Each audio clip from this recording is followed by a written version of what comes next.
이 시간에는 성경 말씀을 봉독하겠습니다. 성경 말씀은 미가서 2장 1절부터 5절까지입니다.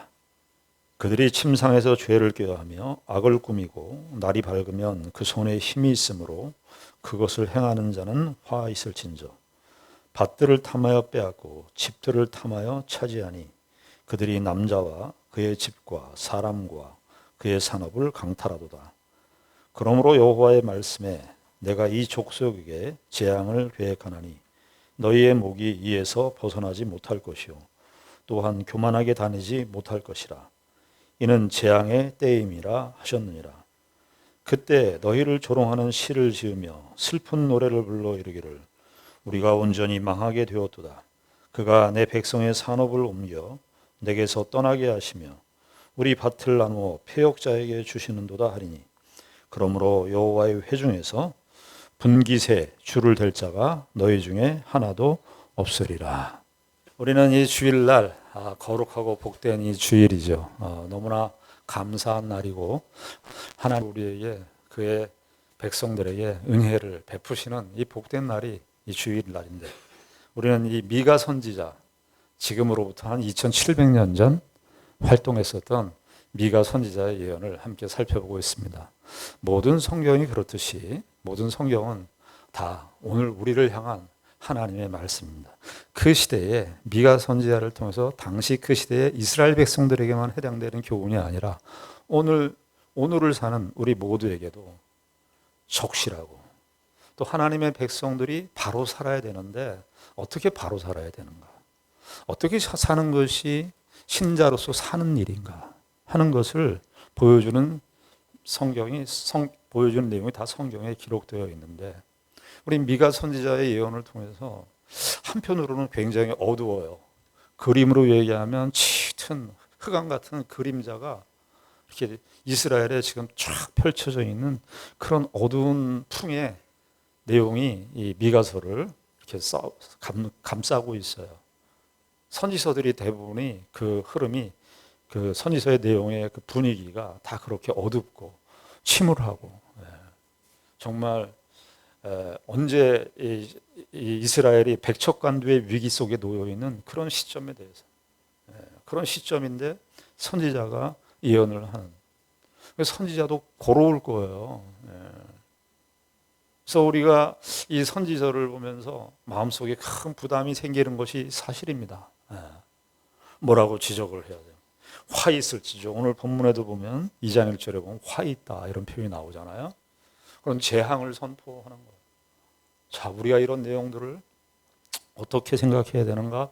우리가 좀 생각을 하면서 미가 선지자의 예언을 오늘 이 시대에 우리가 살아가는 삶 속에서 어떻게 적용할 것인가를 그 답을 얻는 그런 귀한 시간이 되기를 바랍니다. 우리가 지난 시간에는요, 미가서 1장의 마지막 부분을 봤습니다. 저는 성경에 있는 내용들을 보면서 참 선지서의 내용에 이런 내용들이 있다는 것을 보고 저도 깜짝 놀라긴 해요. 남쪽 유다의 대표적인 11개의 지역이 하나님의 심판을 받을 것이다. 남쪽 유다의 예루살렘 주변에 있었던 여러 지역인데요. 잘 나가는 지역이었습니다. 사람들이 다 잘 살았고요. 번영했고요. 소위 우리가 말하는 행복한 그 지역이 그 11개 지역이었습니다. 그런데 그들이 자랑으로 삼고 그들이 행복하다고 생각하는 그런 조건들이 다 무너진대요. 다 무너진다는 그 심판 예언을 미가 선지자를 통해서 하나님께서 선포하는 거예요. 사람이 사실 사람의 자랑이라는 거예요. 사람이 이것만 있으면 좋겠다라고 생각하는 그것들은 사실 안개와 같은 것들이에요.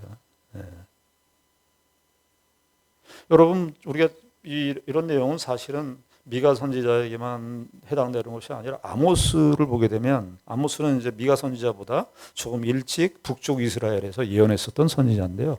거기에는 보면은요, 이스라엘 주변의 나라들, 이사야에서도 나오지만 주변 나라들이 다 멸망당할 거라.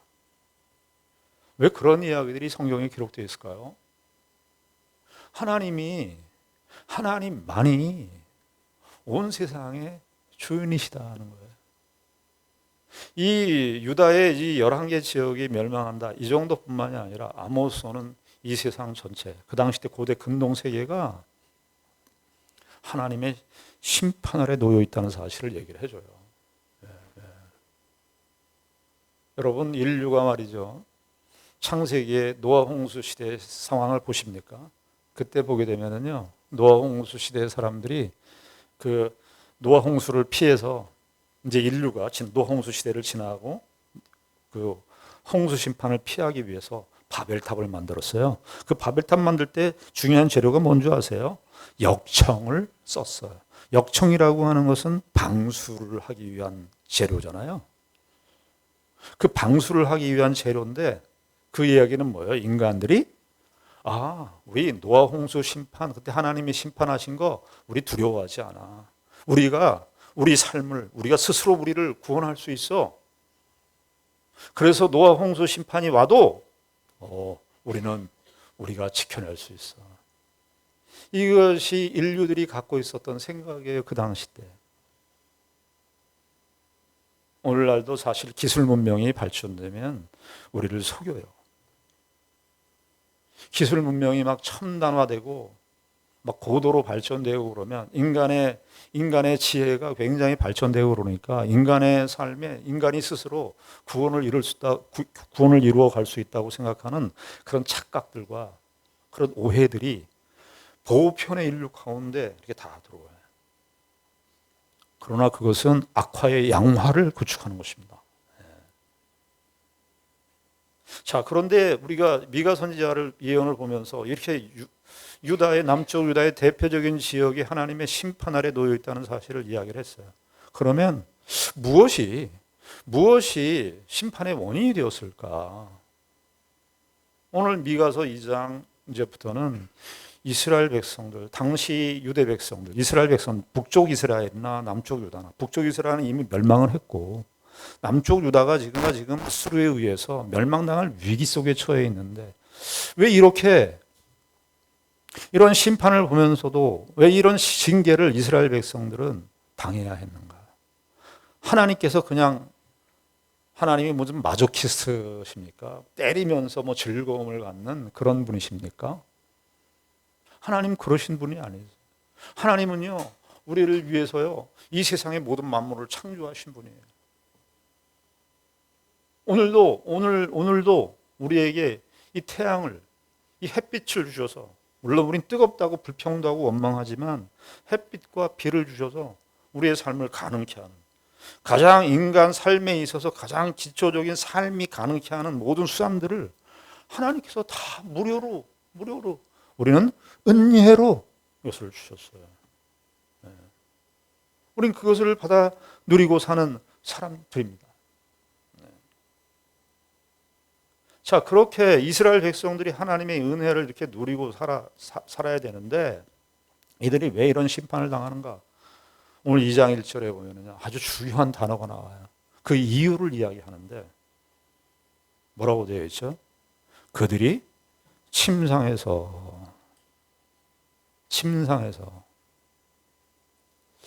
하나님은 미가 선지자를 통해서 이스라엘 백성들의 그 문제를 이야기하시는데 어디에서부터 우리의 문제를 치고 들어오냐 하면은 우리의 드러나는 외적 생활, 나타나는 어떤 생활, 외형적으로 살아가는 그런 생활이 아니라 우리의 가장 비밀스러운 공간,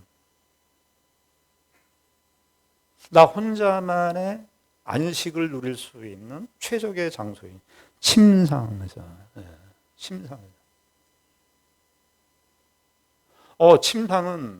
침상은 나만의 비밀 공간이기 때문에 어느 누구도 나의 침상을 들여다볼 수 없는데 하나님께서는 이스라엘 백성들의 침대, 여러분들은 침상에서 무슨 생각을 하십니까? 우리의 경건의 척도를 미가 선지자가 이야기하는데 경건의 척도를 어디에서부터 얘기하냐 하면 침상에서. 오늘 사실 설교의 제목을 침대에서 혹은 침상에서 이렇게 하려고 했는데 너무 직설적인 것 같아서 좀 이렇게 순화해서 표현을 바꿨는데요.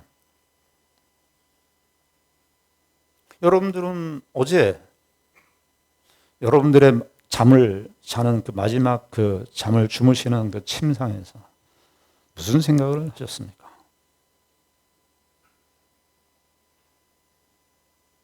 하나님께서 우리에게 우리의 경건의 척도를 이야기하면서 침상에서 너희들이 어떤 생각을 갖고 있는 거야? 분노하고 억울하고 원한이 막 잊혀지질 않고 미움이 크게 달해서 잠도 제대로 못 자고 우리의 침상은 어떤 침상입니까? 우리 그런 거 여러분들 잠 못 자게 만드는 여러분의 잠을 못 자게 만드는 그 원인들이 다 무엇인가를 이렇게 검증을 해보셨습니까? 우린 침상에서 무엇을 꿈꾸고 무엇을 생각하고 무엇을 계획하는가? 그런데 그 당시 때 이스라엘 백성들은 침상에서 뭐라고 그러죠? 침상에서 죄를 꾀했다 이렇게 얘기해요. 침상이라고 하는 것은 정말 일반적으로는 상식적으로는 침대는 우리의 삶의 피곤함, 하루의 삶의 피곤함과 그 고단함을 다 접고 내 삶의 모든 하루에 있었던 모든 일들을 다 내려놓고 진정한 안식을 참된 안식을 누리는 그 공간이 침상 아닙니까? 우리의 침상, 그 가장 최고의 우리 하루의 삶의 안식을 누리는 공간인 이 침상에 치고 들어오는 생각이 무엇이죠?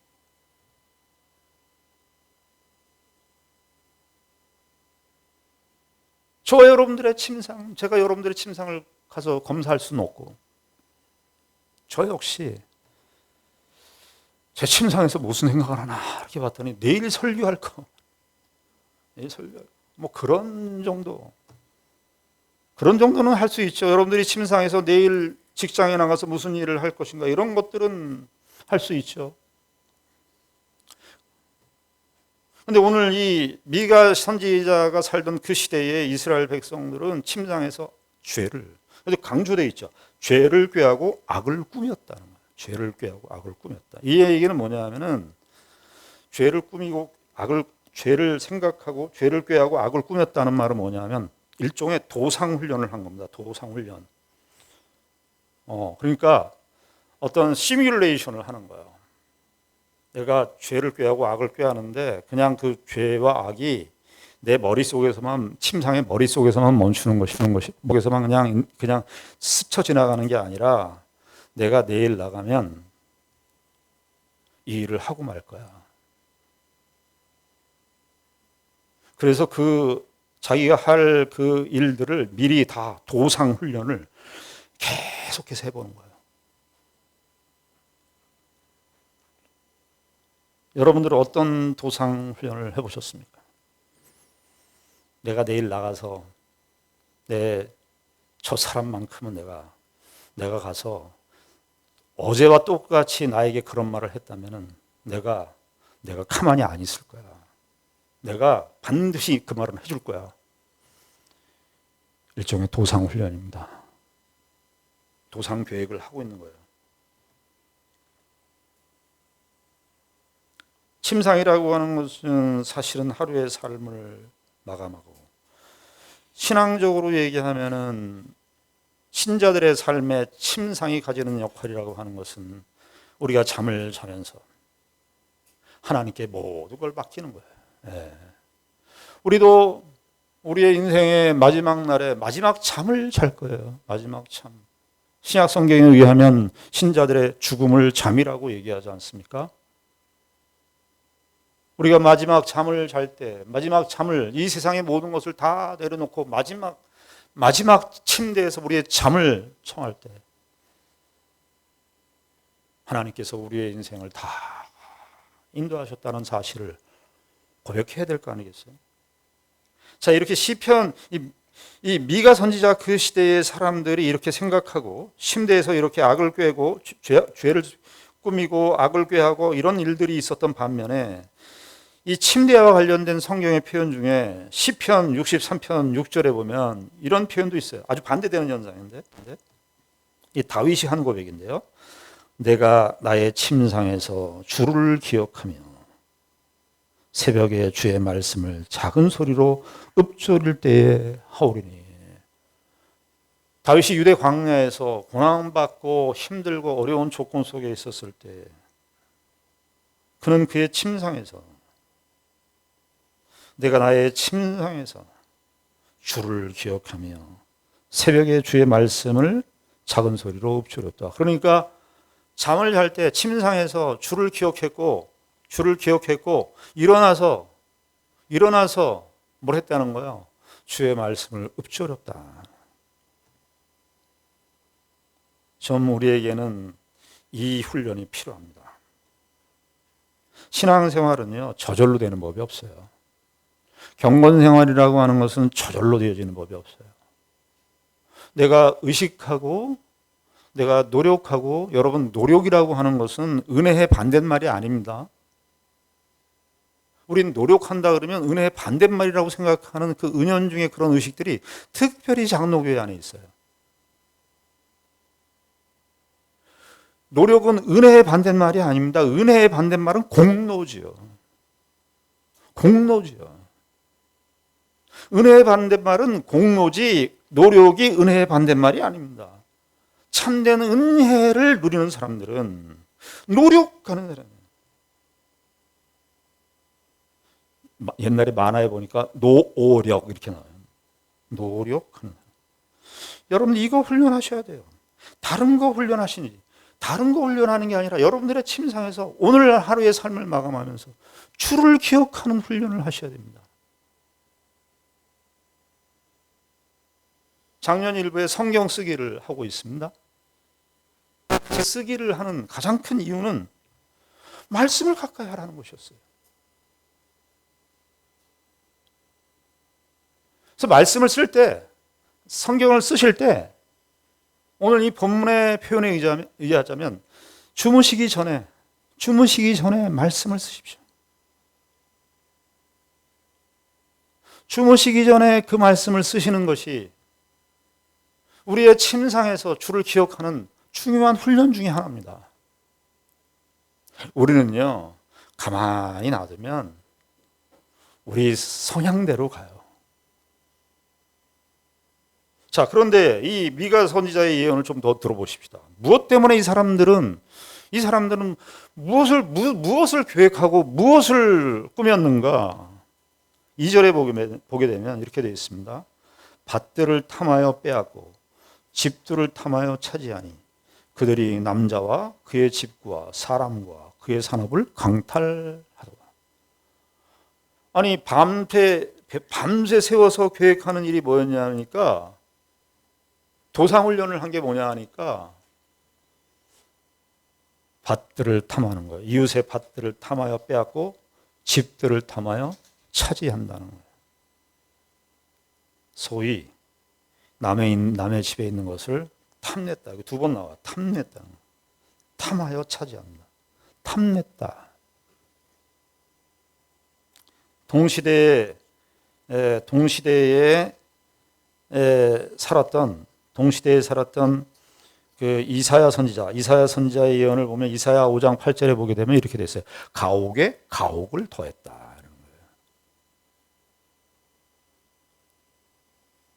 왜 이스라엘 백성들은 하나님께서 왜 이렇게 하시는가? 왜 이스라엘 백성들은 그 당시 때 이스라엘 백성들 우리 마음 많이 캥기죠? 왜 이웃의 집들을 탐하고 가옥에 가옥을 이 더하는 일에 대해서 오늘날의 사유재산제도하고 틀립니다. 그 2700년 전에 이스라엘 백성들의 그 정체성과 오늘날 우리 사회에서 하는 그런 경제 구조하고는 근본적으로 달라요. 여러분들이 부동산 투자도 할 수 있고 주식 투자도 할 수 있습니다. 오늘날의 이 부동산 투자 개념과 지금 성경에서 말하는 부동산의 개념은 근본적으로 달라요. 왜냐하면 이스라엘 땅은 하나님의 땅이에요. 하나님의 땅. 레위기 25장 23절에 보면 토지를 영구히 팔지 말 것은 토지는 다 내 것임이니라. 너희는 거류민이요 동거하는 자로서 나와 함께 있느니라. 그러니까 토지를 영구히 팔지 말 것은 토지는 다 내 것임이니라. 그래서요 이스라엘 백성들의 역사를 보게 되면 여호수아 시대에 가나안 정복을 하게 되죠. 가나안 땅이 이스라엘 땅이 되는 거잖아요. 그때 하나님께서 제비를 뽑게 해요. 제비를 뽑게 한다는 것은 하나님의 주권적인 선택의 한 사인이에요. 그래서 지파별로 12지파가 있지 않습니까? 12지파별로 땅을 다 분배해요. 너희는 이 땅, 베냐민 지파는 이 땅, 야곱 지파는 이 땅, 유다 지파는 이 땅, 루벤 지파는 이 땅, 저 땅. 이렇게 12지파를 누가 다 분배해요? 하나님께서 다. 그 얘기는 뭐냐면 이스라엘 땅이라고 하는 것은 누가 주인이라는 거예요? 하나님이 주인이라는 거예요. 그래서 정확하게 이스라엘 땅에 대한 이야기를 하자면 이 구분을 해야 돼요. 어떤 구분이냐면 소유권과 사용권이 분명하게 구별이 돼야 돼요. 이스라엘 땅은 소유권은 누구에게 있다고요? 하나님에게 있어요. 하나님에게. 그러니까 이스라엘은 뭐만 있는 거예요? 사용권만 있는 거예요. 사용권. 근데 이스라엘 백성들이 역사가 진행되어 오면서 이 시대에 미가 선지자가 활동하던 그 시대에 100여 년 전에 북쪽 이스라엘에 여러분들 아주 유명한 악한 왕이 있었어요. 아합이라고 하는 왕이 있었어요. 아합 왕이 결정적으로 하나님의 심판을 받아서 죽게 된 그 사건이 하나 있었는데 그게 뭐냐 하면 열왕기상 21장에 보게 되면 나봇의 포도원을 탐냅니다.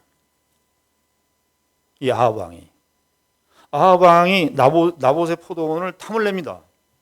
보니까 그 포도원이 너무나 아름답고 자기가 보기에 좋은 거예요. 그러니까 왕이니까 그 포도원을 자기가 소유할 수 있다고 생각하는 거예요. 그런데 그때 나봇이 한 말이 있어요.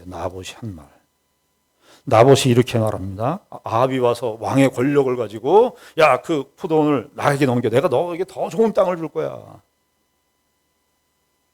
그러니까 나봇이 어떻게 말합니까? 나봇이 이렇게 말합니다. 나봇이 아합에게 말하되 내 조상 다윗의 유산을 왕에게 주기를 여호와께서 금하셨습니다. 선조 다윗 왕께서 하나님께서 다윗 왕을 통해서 내신 기업입니다. 열조를 따라서 내신 이 기업, 약속의 땅, 언약의 땅, 하나님의 땅이니까 하나님께서 금하셨습니다. 그런데 이 아합이 이세벨의 아내의 사주를 받아서 거짓 증인들, 아주 불량한 증인들 두 증인을 세워 법적인 사법적인 절차를 다 밟고 행정적인 절차를 다 밟고 근데 행정적인 절차가 다 잘못되어 있어요. 불량한 증인 두 수를 세워가지고 그리고 거기 나봇이 사는 포도원의 장로들을 겁을 줘가지고 그래서 나봇의 포도원을 결국은 빼앗게 됩니다. 요것 때문에 아합은 하나님의 징계를 받아서 죽습니다. 그 이후로부터 그 이후의 역사를 진행되어 오면서부터 정확하게 알 수 없지만 북쪽 이스라엘과 남유다의 상황에서 남의 땅을 강탈하는 그런 일들이 비일비재하게 일어났었던 것으로 보여요.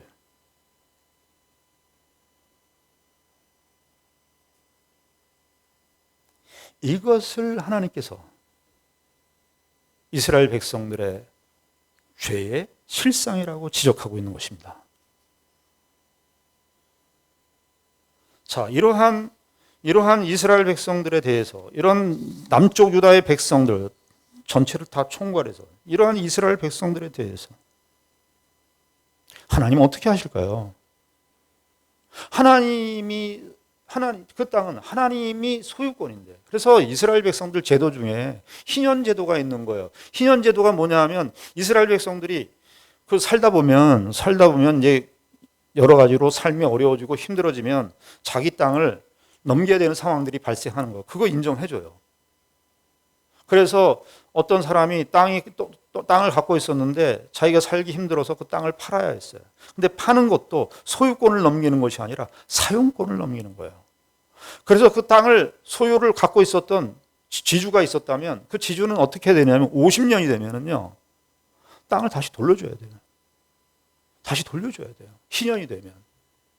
이거는 원래 나는 사용권을 내 소유권을 갖고 있는 게 아니야. 그래서 희년 제도를 두셔서 이스라엘은 그 이스라엘 땅에서 그 땅은 너희들의 소유가 아니라 하나님의 소유인 것을 이스라엘 백성들에게 분명히 가르쳐 주셨어요.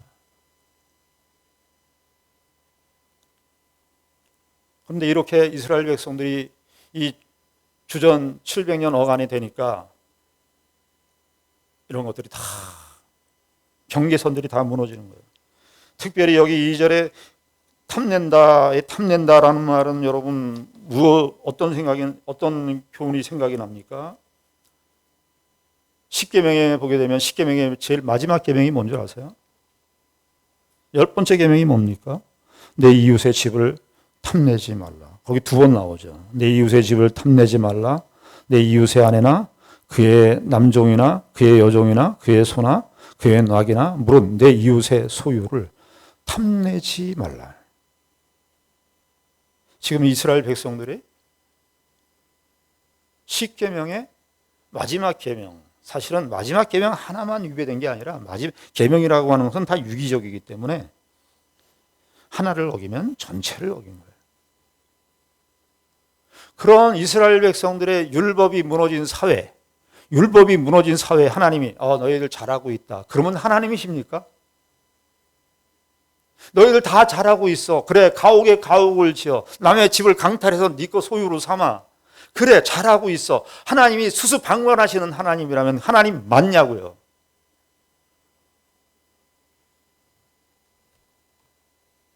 전도서 8장 11절에 보면 이런 말씀이 이렇게 기록되어 있어요.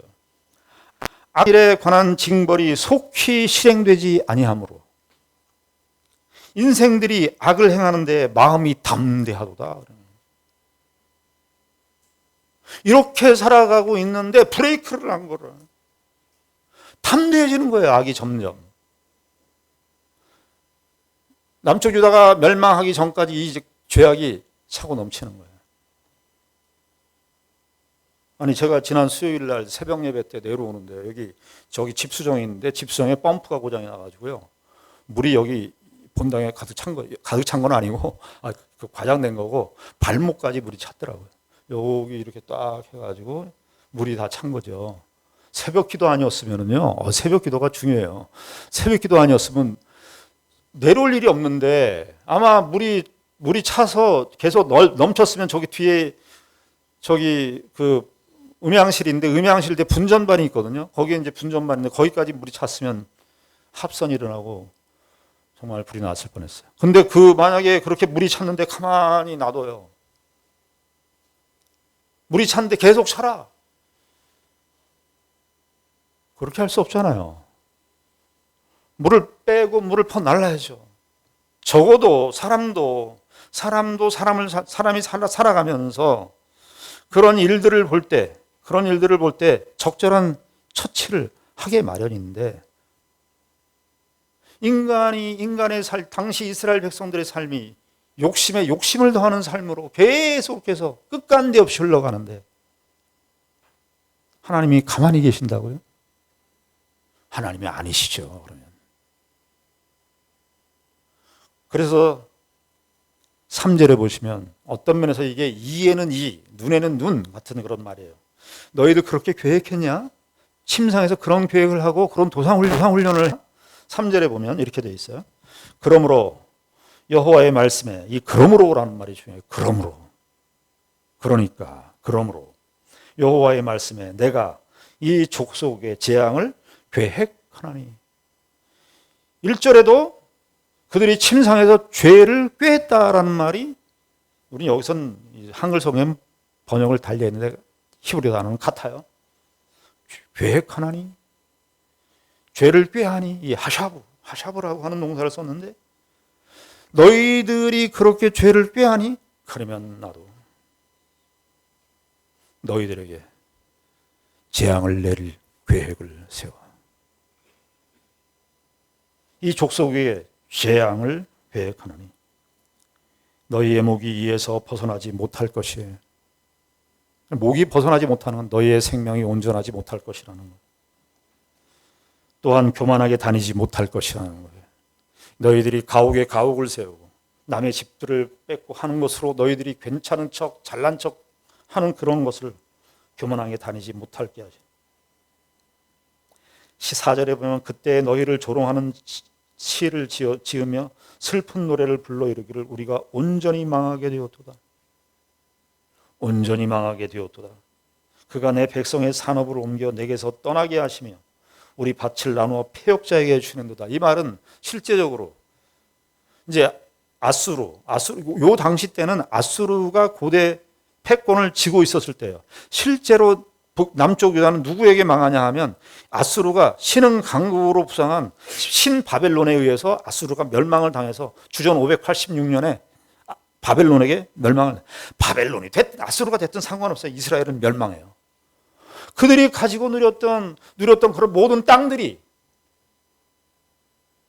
아니 내가 내 집에 가옥을 세우고 건축을 정말 더 많이 세웠어요. 만약에 유다에 사는 사람들이 내가 가옥에 가옥을 세우고 집을 막 세웠어요. 난 정말 좋다 이렇게 있는데 이스라엘 전체가 통째로 망한다 그러면 자기가 세우는 그 모든 집들이 다 뭐예요? 뭐가 되는 거예요? 아니 나라 전체가 다 망해버리는데 내 집이 이렇게 좋고 하는 것이 무슨 의미가 있냐고요. 우리 그렇게 우리나라 경험해왔죠. 일제 38년 동안에. 아니, 세상에 일본이 들어오니까 우리가 가진 소유가 다 그들의 소유가 되는 거예요. 내가 아무리 좋은 집을 더 속만 상해요. 내 집이 저렇게 내가 가꾸어서 열심을 내서 갖고 온 저 집이 저 사람들의 소유가 됐다? 이스라엘이 바벨론에 의해서 주전 586년에 그렇게 망하는 것입니다. 우리가 이 말씀을 보면서요, 한편으로 야 하나님 무시무시하다. 하나님 우리에게 이런 심판을 내리시는가. 그것만 보면 선지자의 예언에 속을 모르는 거예요. 하나님은 왜 이렇게 하실까? 이사야 5장 8절을 한번 가보시겠습니다. 같은 말씀이, 비슷한 말씀이 있는데 이사야 5장 8절입니다.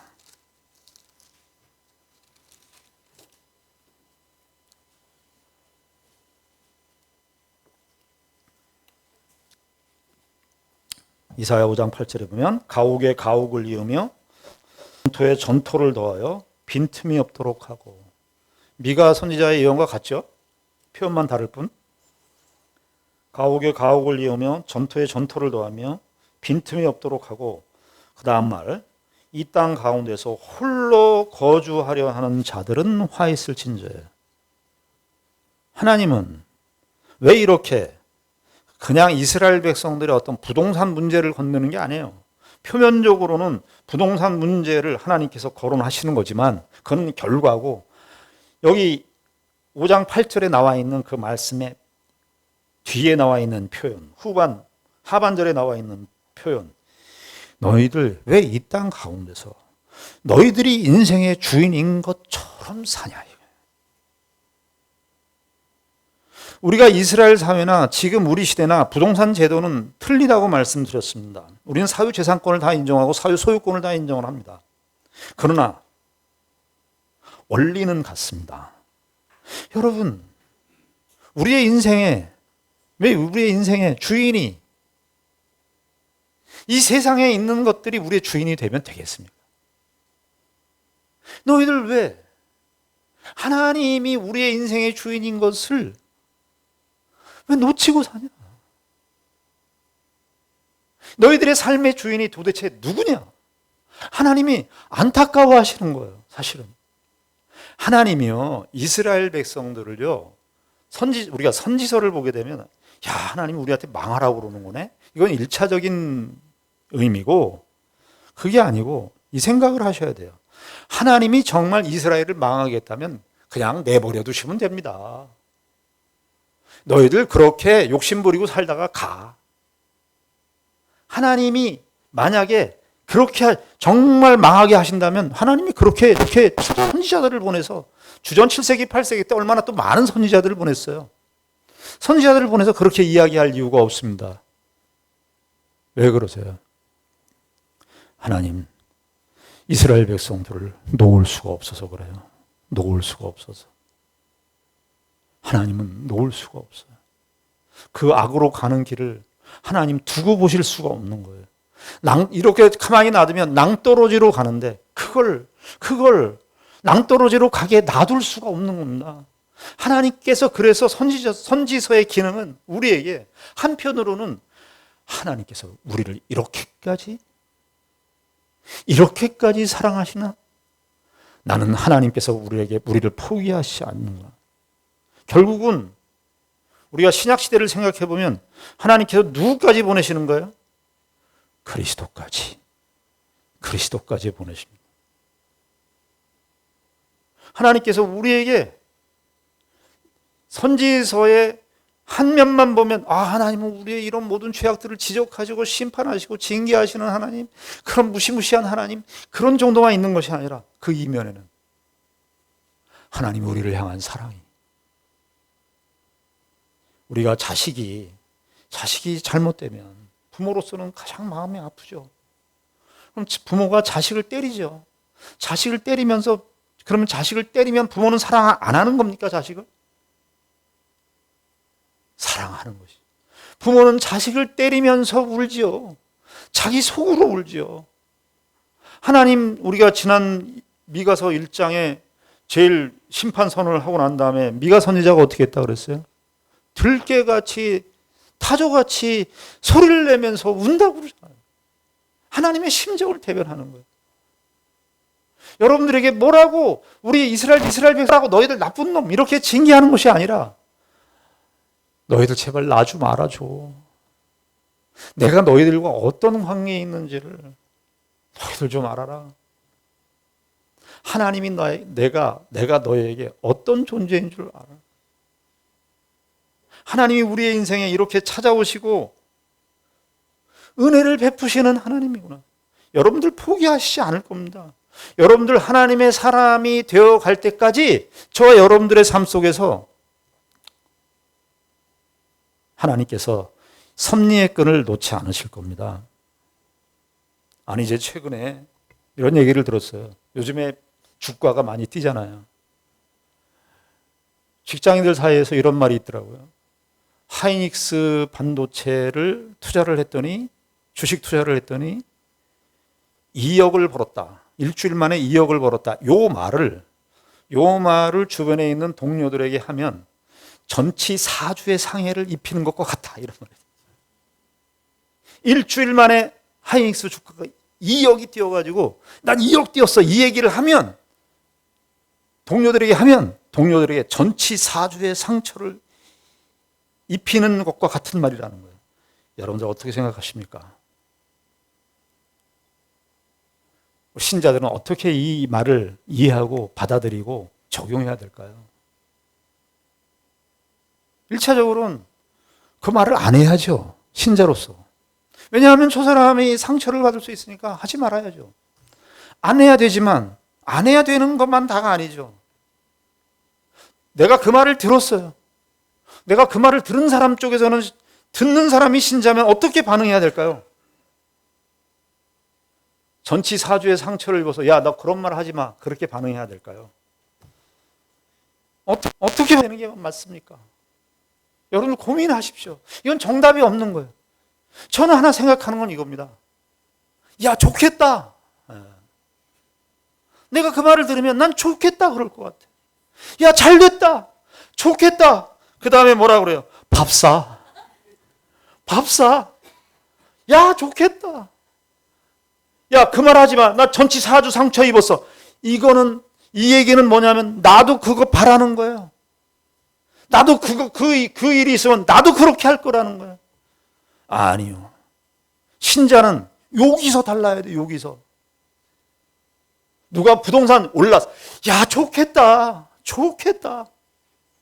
누가 좋은 차 샀으면, 아, 좋겠다. 밥 사. 이게 신자의 자세예요. 쟤는 저런 거 가지고 자랑하고 힐끗힐끗 하면서, 야, 쟤는 있는 거 자랑. 그거 아니죠. 여러분, 하나님께서 저와 여러분들의 생애 속에서, 여러분 창세기에 보면요, 참 제가 이 엘렌 데이비스라고 하는 구약 학자의 설교를 하나 본 적이 있는데, 최근에 나온 책, 우리하고 신학적 결이 달라요. 그분이 구약 신학자인데 설교를 쭉 몇 편을 썼어요. 그 첫 설교 1편이 뭐냐면요, 창세기 1장을 설교한 거예요.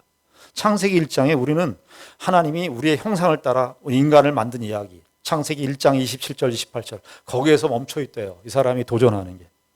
근데 그게 아니라 하나님께서 우리를 하나님의 형상대로 만들었다. 거기서 끝이 아니라 거기 29절 30절 31절에 보면 하나님께서요, 우리에게요, 먹을 것을 주셨대요. 먹을 거리를 주셨다 그래요. 그리고 그 제일 마지막 말에 하나님이 보시기에 심히 좋았더라. 그러니까 하나님의 사람을, 인간을 만들어서 어디까지가 하나님의 기쁨이냐면, 인간의 형상대로 만들었다. 물론 중요하죠. 그거 하나님의 형상대로 만들었다. 물론 중요해. 그 존재가 먹는 거.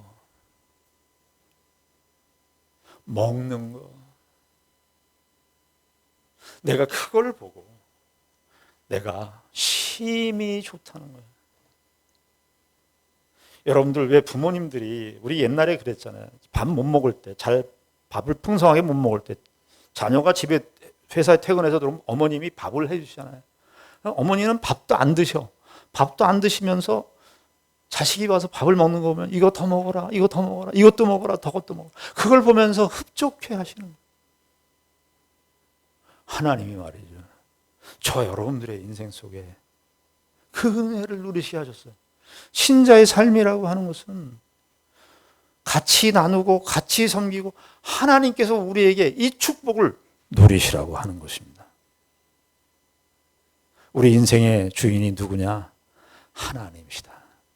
하나님께서 우리의 인생 속에 함께 계신다. 교훈의 핵심 뭐라고 그랬죠? 침대에서 잘 생각하자 이거예요. 잘 생각하자.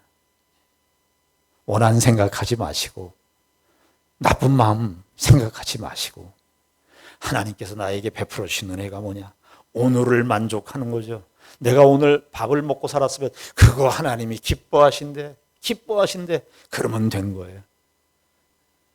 그 만족하는 법을 배우시고 여러분들의 삶 속에서 진정한 은혜가 차고 넘치시기를 바랍니다. 기도하겠습니다. 하나님 아버지, 은혜를 감사합니다.